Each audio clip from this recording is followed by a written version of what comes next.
等6秒點頭落注，等6秒點頭落注。咁而且咧，雖然唔係話次次都中一個 number， 但係咧中親嗰啲咧都係有錢收嘅。佢覺得呢3個人贏嘅錢咧應該唔係靠運氣，但係佢又講唔出係靠乜嘢喎。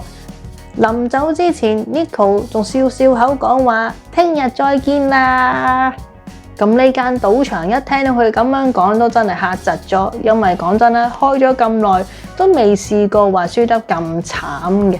當阿 Mike 去咗呢間賭場度研究咗佢哋嘅輪盤之後咧，阿 Mike 都笑咗出聲，就係話：哇，大佬，萬幾都贏到錢啦！咁其實後來咧有冇做得到咧，就冇正式去公布嘅。當然啦，佢哋梗係唔想俾普通嘅人知道，原來輪盤咧係有咁嘅破綻嘅。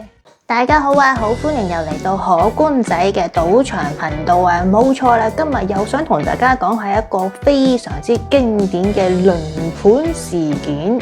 咁上一次咧同大家講咗一個咧，就係嚟自西班牙嘅 Gonzalo 啊，記唔記得佢啊？上一集講完嘅咋，未睇嘅話一陣翻去睇一睇啦。咁咧佢係點樣喺輪盤上面贏到大錢嘅咧？佢咧就係靠日日走去呢個賭場嗰度踎，日日走去呢個輪盤台嗰度坐，日日喺度做數據，日日喺度寫嘢。跟住將所有數據放咗落個電腦入邊咧，就計出大概個波會碌去邊度，咁樣去贏錢嘅。咁但係今日我哋講呢一個咧，就係到今時今日為止咧，都仲係一個謎啦嚇。冇話正式點樣講話究竟佢係點樣贏錢嘅。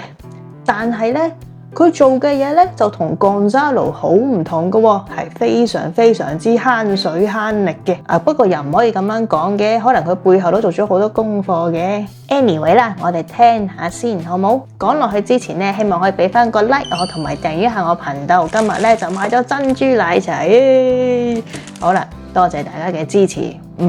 話說個主角咧就係38歲，叫做 Nico， 佢就係嚟自呢一個克羅地亞嘅噃。咁其實 Nico 呢個名咧就係假名嚟嘅 ，Nico Tosa， 唔知道佢個真名係乜嘢啦。有可能呢個係真名，但其實到而家咧都冇人知嘅。佢呢個人咧望落去咧非常非常之斯文，同埋睇落去係好冷靜嗰一 type 嚟噶吓。話說咧係戴住副冇框嘅眼鏡嘅，着住西裝咁樣，大家可以想象一下啦。咁其實 Nico 咧以前開始對呢個輪盤有啲研究嘅，喺克羅地亞嘅時候咧，佢都有時會去下啲賭場嗰度玩兩手咁樣嘅，咁都成日贏錢噶喎。咁但係咧，佢可能諗下，覺得自己嘅技巧咧，淨係留喺呢啲咁嘅細賭場嗰度咧就嘥咗，所以咧佢竟然決定去打一個大啲嘅賭場主意喎。冇錯啦，就係英國嘅倫敦。仲要係好高級嗰間 Ritz Club 喎，咁淨係聽個名都知道呢間嘢係非同小可噶啦，梗係唔係嗰啲地踎賭場啦嚇，去親咧就唔係油王就係英女王，連呢一個丘吉爾都去過添噶。入到去嗰啲人咧，都係着住西裝啊、晚禮服啊，拎住啲酒杯熬下嗰啲嚟嘅，就算輸錢都唔會講粗口嗰隻嚟嘅。咁睇嚟 Nico 對自己嘅輪盤技術咧，真係非常非常之有信心啦。而且佢覺得咧，佢一條友係做唔到嘅，所以佢就揾咗2個 partner， 揾咗2個人咧一齊同佢去攻打呢一間咁高級嘅賭場喎。第一個佢揾到嘅人咧就叫做 Nenad 咧就係一個33歲嘅塞爾維亞人嚟嘅噃，咁外表咧就好嚴肅，好似好認真嘅一個商人咁樣嚟嘅。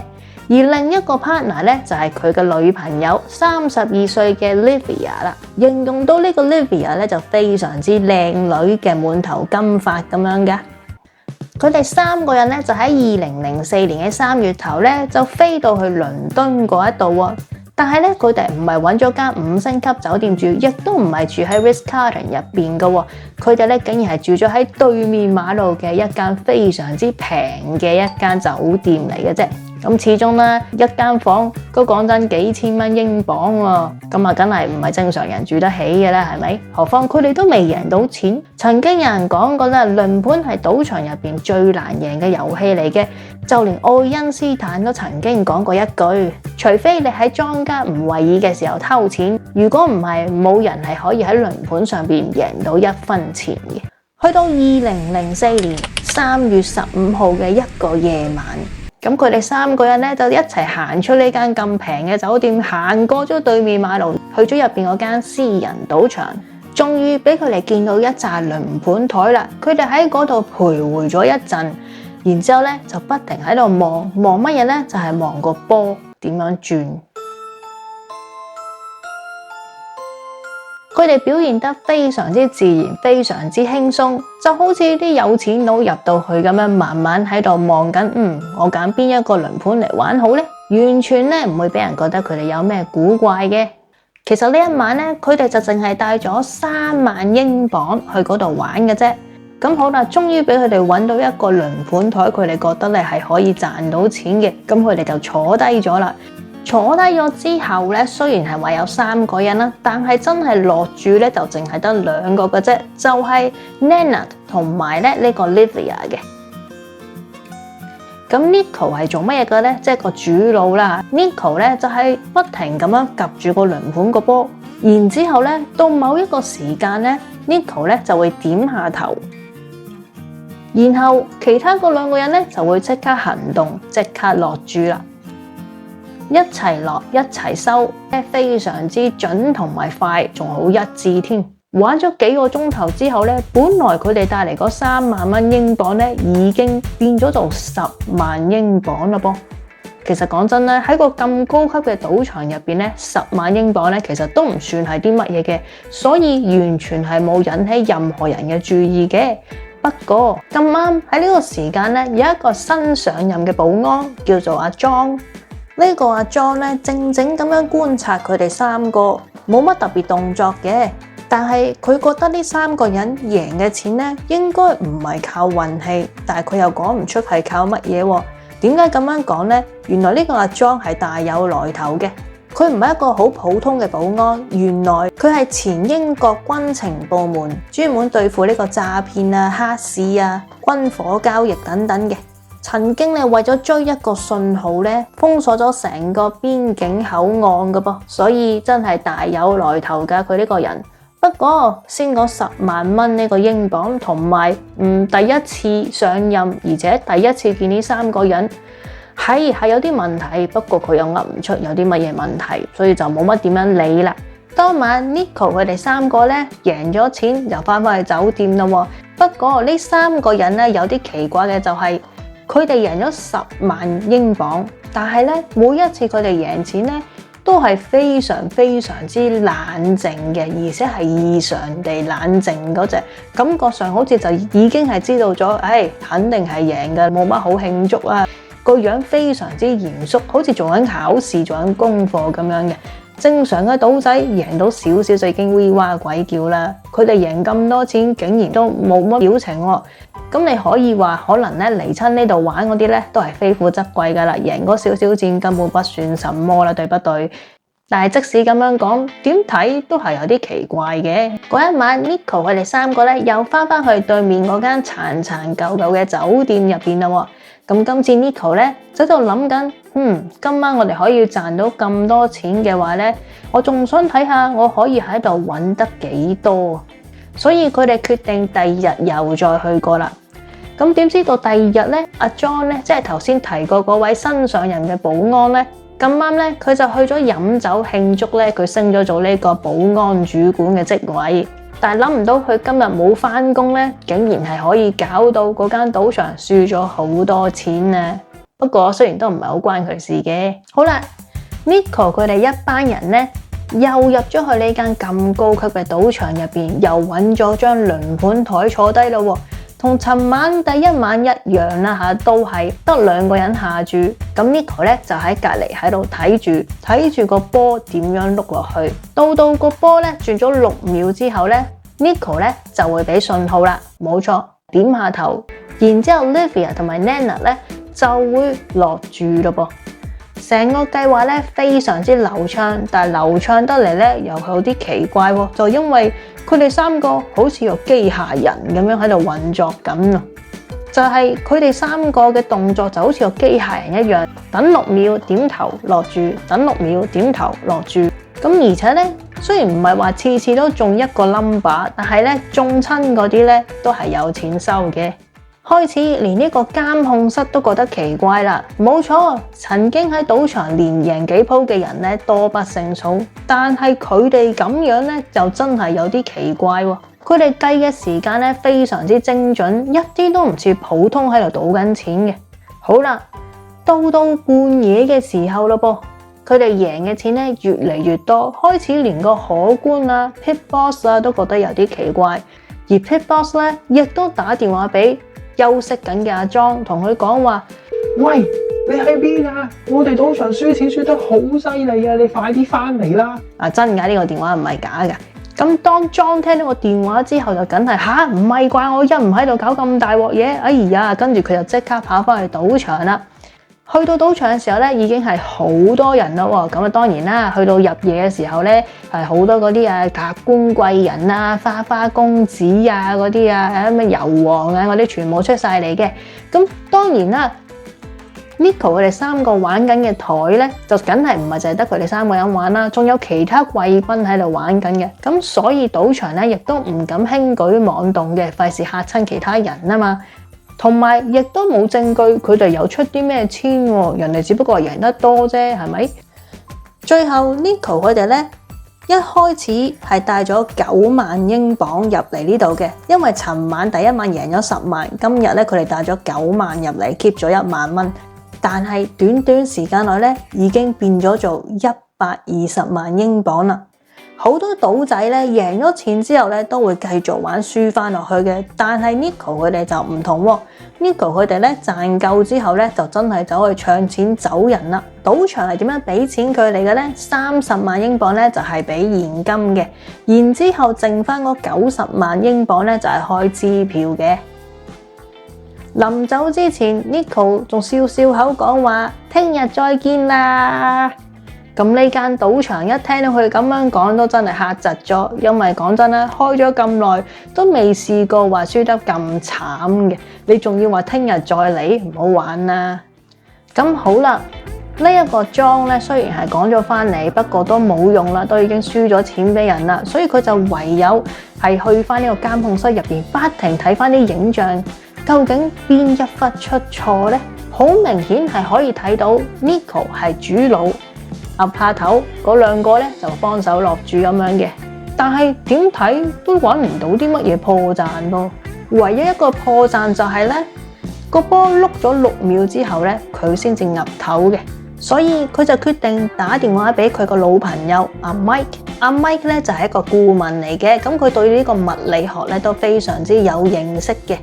咁阿 John 同阿 Mike 咧分析咗啲影片之後咧，就發現咗佢哋咧就好中意喺個 zone 入邊落注嘅，喺呢個雙輪號碼組成嘅區域入邊落注嘅。不過其實好多老手都係咁樣落注噶啦，每個人都想贏錢嘅。37個號碼，嗱你當38個都好啦嚇，淨係揀一個號碼買咧，就講真機會係非常之少嘅。所以好多人咧會選擇買紅黑啊、單雙啊，或者呢一堆啊、嗰一堆啊、dozen 啊、column 啊嗰啲咁樣嚟買嘅。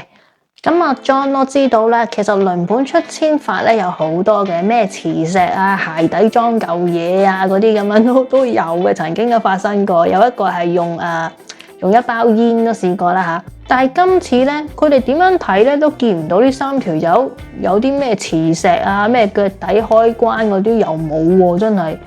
不過一個重點就係咧，每當有人喺輪盤上面出簽咧，都係會用呢個 zonal bets 嘅喎，即係話咧喺個區域入邊投注。而家咧就同大家解釋一下 zonal betting 咧係乜嘢意思啦。輪盤個盤係咁樣噶嘛，睇唔睇到啊？嗱，大家。如果我哋用1個0去睇呢個盤嘅話，呢個係歐洲式輪盤啦嚇。上邊畫咗一畫咧，粉紅色嗰度就係0號小區，就有12、35、3、26、0、32、15咁樣嘅。咁呢個就係0號小區啦嚇。簡單啲講啦，有啲會叫做 zero session 嘅。咁所以有時以前做荷官嘅時候咧，有啲朋友可能抌一紮籌碼俾我，就係我要0號小區，咁啊我哋就識做噶啦，放喺邊度咁樣幫你放噶啦嚇，咁你就唔使自己走去放咁樣嘅。咁啊唔代表所有荷官都識噶，好多荷官其實都唔係好記得呢啲區域嘅號碼。咁再大啲咧，就係呢個0號鄰近區咯喎，咁啊22到25啦，自己睇啦嚇。然之後下邊咧就係輪盤1/3支區啊。27到33啦，咁而旁邊嗰兩執咧，白色嗰兩執咧就係孤兒區啦。0號鄰近區咧就係通常職業玩家咧最常落注嘅地方嚟嘅。咁 Nico 佢哋落注咧就係揾其中一個區嚟落嘅，就好似佢哋知道個波咧究竟會碌去大概邊個區域咁樣。咁問題當然都係嗰個咧，佢哋點知道咧？雖然阿 John 同阿 Mike 佢哋兩個研究咗一排之後咧，都略略好似感覺到知道佢哋係點樣出千，但係又揾唔到究竟點解出千，咁即係講完等於冇講啦。不過有時有啲嘢就係咁得意噶啦，你以為好複雜嘅嘢咧，其實咧就冇咁複雜噶喎，係非常非常之簡單，而且可能答案就係近在天邊嘅啫。好啦，正當阿 John 同阿 Mike 喺度頭痛緊，究竟呢3條友係點樣贏錢嘅時候咧，你哋可能覺得哇，佢哋贏咗成10萬英鎊，係咪走去 shopping 走去 happy 咧？又唔係喎，佢哋3個咧係返酒店抖足精神，諗住第3晚又去再搏多一次，而佢哋今次嘅目標咧，竟然係1000萬英鎊喎。經過尋日之後，賭場就梗係唔會再咁掉以輕心啦，係咪？所以到第3晚，即係2004年嘅3月18號，佢哋3個又離開咗呢間融融爛爛嘅酒店，行過咗馬路，諗住入去呢間賭場嗰度又再贏翻一筆嘅時候，點知道未行到去賭台嘅時候咧，就已經俾人拘捕咗啦噃。佢哋嘅手機 PDA， 即係嗰啲以前嘅電子記事器啦嚇，同埋現金全部都俾人扣押晒。佢哋咧俾人押翻去酒店之後，再做呢個大搜查啦，睇下揾到啲乜嘢啦，就揾到好多文件。咁啲文件上面咧寫咗好多賭場名，仲揾到好多電子設備啊，包括手機等等咁樣嘅。咁好啦，你哋可能諗緊，咦，咁多呢啲咁嘅電子設備，唔通有古怪？咁確實。警方咧經過鑑證嘅檢查之後咧，就真係證實咗有一部手機入邊咧係有呢個雷射掃描器嘅噃。佢哋就推算啦，可能呢個掃描器咧就係要嚟掃描個波嘅速度，大概會碌到去邊度。然之後咧呢啲數據就會 send 到去佢個 PDA 嗰度，咁佢就知道大概喺邊個區域嗰度可以落注。咁警方揾到呢啲嘅時候咧就非常之開心，因為覺得咧，呢啲係真係詐騙嚟噶啦，可以拉得。跟住警方咧就向呢個法庭申請咗凍結令，凍結咩咧？就係佢張支票，因為咧現金已經收埋咗啦嘛，已經扣起咗啦嘛。咁個90萬支票咧，亦都要凍結佢先嘅，限期咧就3個月。同時咧就向呢3個人提出控訴，就話咧佢哋非法用裝置去贏錢。但係咧呢個時候咧，Nico 咧就真係由個心入邊笑出嚟啦。點解咧？因為冇證據。咁你頭先可能話，咦唔係喎，佢部手機入邊咪有個雷射咩器嘅係咪啊？係，人哋入邊係有個雷射乜乜器，但係個問題係人哋冇用過啊嘛，係冇數據有證明佢有用過呢個雷射器啊嘛，係咪啊？亦都冇咩輸送記錄喎。簡單啲講，即係得個殼咯。所以到最後咧係起訴唔到佢哋嘅。咁你可能會話咁啲手機咧，手機係咪啊？手機係咪有問題啊？冇喎，手機又冇問題喎。冇人話唔帶得手機入去喎。同埋嗰陣時咧，英國嘅賭博法例咧又真係好鬼老土嘅。同你講啊，美國咧就已經係話禁止用電子裝置去幫助賭博啊、噼里卡啦嗰啲咁樣嘅。美國就已經有㗎啦，喺一早80年代嘅時候已經有㗎啦。但係英國咧，就遲都冇喎，全部嘢都好 old school 嘅喎，全部嘢都非常之舊有過時有老土。嗰陣時英國嘅法例咧，仲係用緊1845年嘅法例，只要你唔干擾個遊戲啦，唔理你用乜嘢裝置啊、咩 equipment 都好啦嚇，冇實質去操控個賭局嘅話咧，你就冇犯法嘅。即係一句講晒啦，大家可能唔係好明啦。即係話咧，嗱，揾到部手機，揾到部 PDA 啊，入邊有雷射嘢啦，但係其實佢哋係冇用到嘅，所以咧警方係冇證據去證明佢哋用呢啲裝置去贏錢，而且當時賭場嗰條法例亦都係話，如果你即使你有裝置都好啦，你冇影響操縱嗰個賭局啊，你冇靠呢啲嚟贏嘅話咧，你都係冇犯法嘅。咁所以咧9個月之後咧，無奈之下，所有控罪咧都要撤銷啦，而賭場輸咗出嘅錢咧係攞唔翻嘅，即係話 Nico 佢哋咧係真真正正贏咗120萬英鎊嘅噃，唔止添啊，加埋之前嗰啲。咁當然啦，呢一次賭場輸咁多錢咧都怕啦，之後咧即刻改法例啊，同你講啊，喺2005年通過咗呢個最新嘅賭博法啦，寫明咧禁止使用任何裝置、軟件、手機啊等等，以獲取賭博優勢。咁可能你會覺得好混亂啊，可能你覺得咦，舊嗰條法例同新嗰條法例有咩分別咧？咪又係唔可以用裝置去干擾係咪？嗱，舊嗰條法例咧，佢就係咁樣嘅，只要你唔干擾個遊戲，裝置冇實質操控賭局，咁你就冇犯法。即係話你可以用腦分析、統計、觀察、記錄歷史數據，就算你用手機計數啊，記錄呢個波速啊，分拆呢個落點啊，都唔係犯法。提前咧就係你冇用手喐過部機，冇干擾呢個遊戲嘅物理運作啊，即係冇話走去拆個輪盤啊，冇話去騷擾個荷官啊，冇改咗嗰啲數字啊，冇 hack 機等等啊。所以你話即使 Nico 咧，佢係有帶手機，又帶到 PDA，入邊咧係有激光呢個雷射乜乜器咁樣嚇，但係佢只係要嚟計數，冇干預，所以法理上咧佢唔係犯法嘅。咁新嘅法例又係點咧？新嘅法例就係話咧，禁止使用任何裝置嚟獲得呢個賭博優勢。即係話咧，就算你冇物理上去干擾個遊戲啦，你冇改變個賭局啦，你冇去搞個荷官啦，你冇去拆個輪盤啦，只要你用個裝置幫你分析咧，你都係犯法。所以咧，好多地方而家咧都係張台唔俾放手機喺上面嘅。咁當然啦，佢舊嗰條法例咧就係呢個19世紀留落嚟㗎啦。咁你梗係諗都諗唔到，哇！之後啲人類可以發展得咁犀利喎，真係乜都有㗎喎。所以咪蠢咗咯。19世紀嘅法例用到去2000幾年係咪？即係簡單啲講，即使警方喺 Nico 嗰個手機入邊揾到呢個雷射掃描器咧，同埋如果你話即使佢揾到係有呢個傳送嘅數據都好啦嚇，佢其實都唔係犯法嘅。不過最後咧，成間賭場咧都決定換晒所有啲輪盤啦，為咗以防萬一嘅。咁其實成件事咧好多說法嘅，咁樣講啦嚇。頭先咪話咗咯，佢部手機入邊咧係有呢一個雷射掃描器噶嘛，係咪？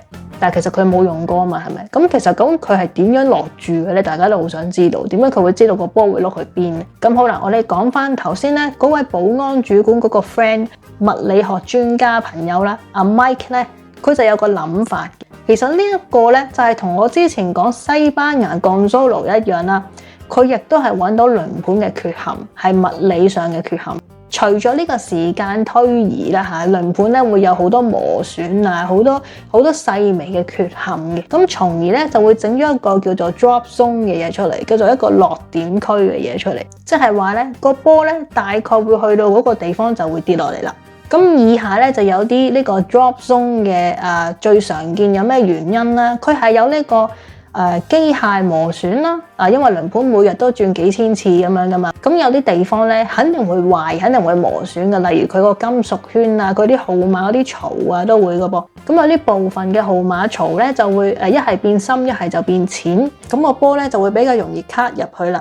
另一個咧就輪盤中心個 axis 咧就完全唔係直嘅，就搞到成個輪盤咧傾斜咗。咁傾斜咗就非常之簡單啦，個波咧就會自然滑向某一個區域啦。咁跟住咧亦都有另一個就係號碼格嘅缺陷啊，因為有啲號碼位咧，例如你話8號啊、10號咁樣啦嚇，可能因為你話撞擊得太多啦，所以就搞到佢內部嗰個填料鬆動。個波咧喺嗰啲位咧就彈唔遠，所以咧就好容易卡實咗。咁好啦，點樣去識別呢個 drop zone 咧？咁其實好多職業賭徒啊，或者呢個數據分析師都係嘅，即係好似上次阿Gonzalo嗰啲都係咁樣噶啦，就揾啲筆啊，揾啲軟件去記錄啊，幾千次啊咁樣啦嚇，去分析一下究竟係邊個位啊會再偏啲啊，點解個波啊會碌去嗰度多啲咁樣啦。咁收集呢啲數據之後咧，其實你都可以推斷出嗰個位係有 drop zone 嘅。當你揾到 drop zone 之後咧，咁你就可以用頭先我提過嘅 zonal betting 去落注啦。當然啦，唔係話一定贏，但係咧命中率會高啲啦。簡單啲講 ，drop zone 嘅意思咧就係輪盤嘅弱點位。你揾到嘅話咧，咁你就發達啦。咁講啦。咁好啦。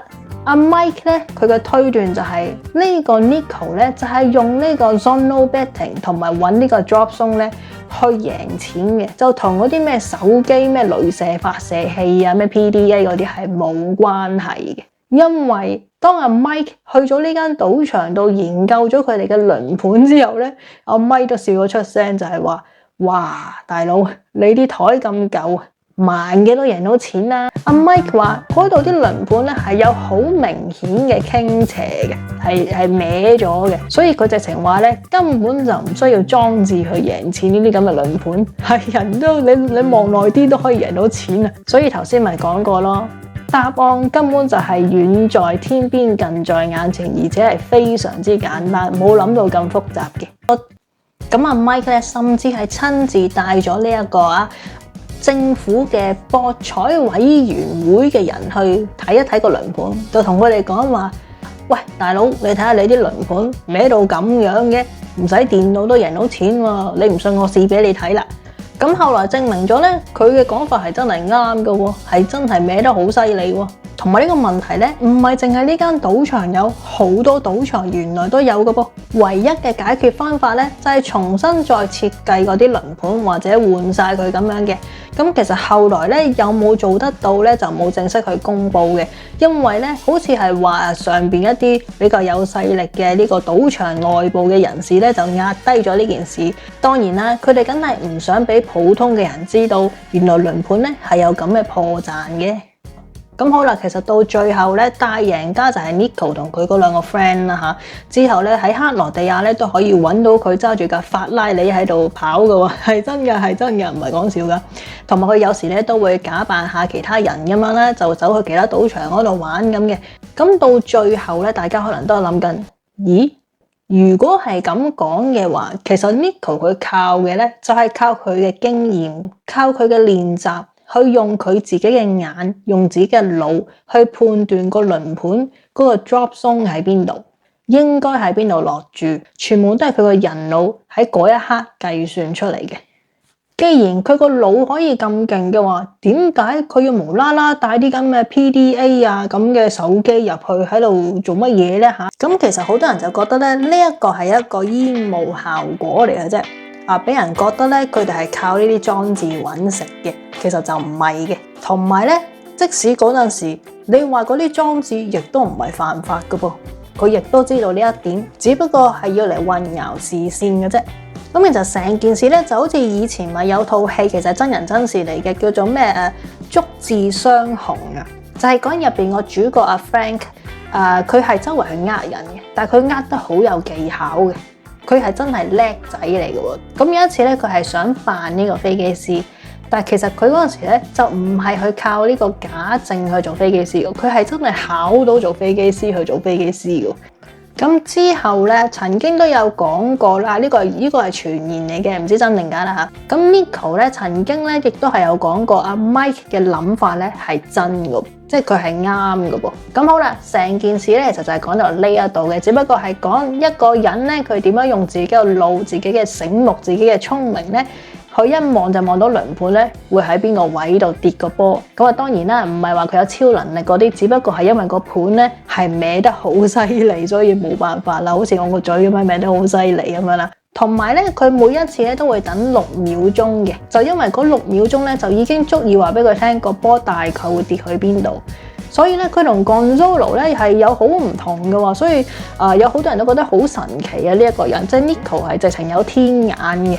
降蘇爐咧都起碼做咗成幾千次呢個紀錄，仲要揾埋啲啲阿仔啊阿媽阿媽唔知有冇啦，揾埋啲親朋戚友去一齊幫手去贏錢嘅。但係佢哋係3條友靠6秒鐘就可以贏到錢啦。如果用21點去比嘅話咧，咁就好似輪盤上嘅計牌法咁樣咯。不過當然啦，呢個係以前嘅事啦。而家經過佢呢單嘢之後咧，好多場嘅輪盤咧都已經變晒㗎啦。所以如果可能大家有時咧會去到啲比較細嘅賭場咧、舊嘅賭場咧，可能都仲有啲咁嘅輪盤嘅喎。但係通常嗰啲賭場咧都唔會俾你落太多注嘅，所以咧就算俾你企喺度好耐咧，都可能係嘥時間嘅。俾你諗到點樣贏都好啦，可能即使你玩得大啦嚇，都會即刻及住你咯。就好似以前職業賭徒講過啦，21點台而家好多地方都已經轉晒好多唔同嘅靴唔同嘅洗牌手法咁樣啦。可能有少少細或者舊嘅賭場咧，仲係用翻以前嗰種方法嘅，但係咧嗰啲賭台嘅 limit 咧就會比較細，所以咧計翻落嚟條數咧，可能就唔係話好抵咁樣咯。咁好啦，今日嘅輪盤經典個案又講到嚟呢一度啦。我仲有另外2個頻道嘅，就係講呢個日本都市傳說啊、怪談啊、去旅行啊、廢墟探險啊，乜嘢都講啦嚇。咁另一個咧就係講下啲趣事啊、新聞啊，點解啲女仔要拍 AV 啊嗰啲咁嘅，咩都講啦，咩都講啦。同埋我就屎忽人開咗另一個頻道咧，就係錄下啲吉他片啊，擺下啲有版權嘅片上去啊，唱下歌仔啊咁啊。唱歌就冇乜㗎啦。有人咁睇唔開，想睇我唱歌啊嘛。同埋咧我知道我上次收到個 email 咧，咁我都好多謝嗰位朋友 send email 俾我嘅。有可能你會話，有時我坐喺度咧，可能歪咗係嘛，歪咗少少，可能你覺得咧我個嘴可能因為咁樣歪咗係咪？但係其實咧，我想同你講咧，就係我個嘴咧係天生歪嘅，所以咧有時我係所以我先慣咗對住個鏡頭係歪歪地嘅，因為咁樣望落去咧個嘴先冇咁歪啊。我係有呢種意識咯，所以就唔好意思所以我都唔想，可能笑嗰陣就冇咁多嘅，就唔係睇得好清楚。但係如果我唔笑嘅話咧，就真係好歪嘅。呢個就冇辦法㗎啦，我諗整容都搞唔掂。不過算啦，呢啲係阿爸阿媽留俾我嘅嘢，所以都冇話特別介意嘅，所以就由細到大都慣咗。不過可能就係對住鏡頭嗰刻，我會想擰歪少少塊面，覺得冇咁明顯咯。咁啊，希望大家都明白啦，即係唔係我知唔係第一次有人咁講嘅，但係我個嘴其實真係天生歪嘅。唔好意思。不過坐可以坐翻直啲嘅，但係個嘴會更加歪。咁好啦，今日就講到呢度啦，希望大家可以俾翻個 like 我同埋訂閱我頻道，多謝大家。首先係咁先啦，下次再見啦，拜拜。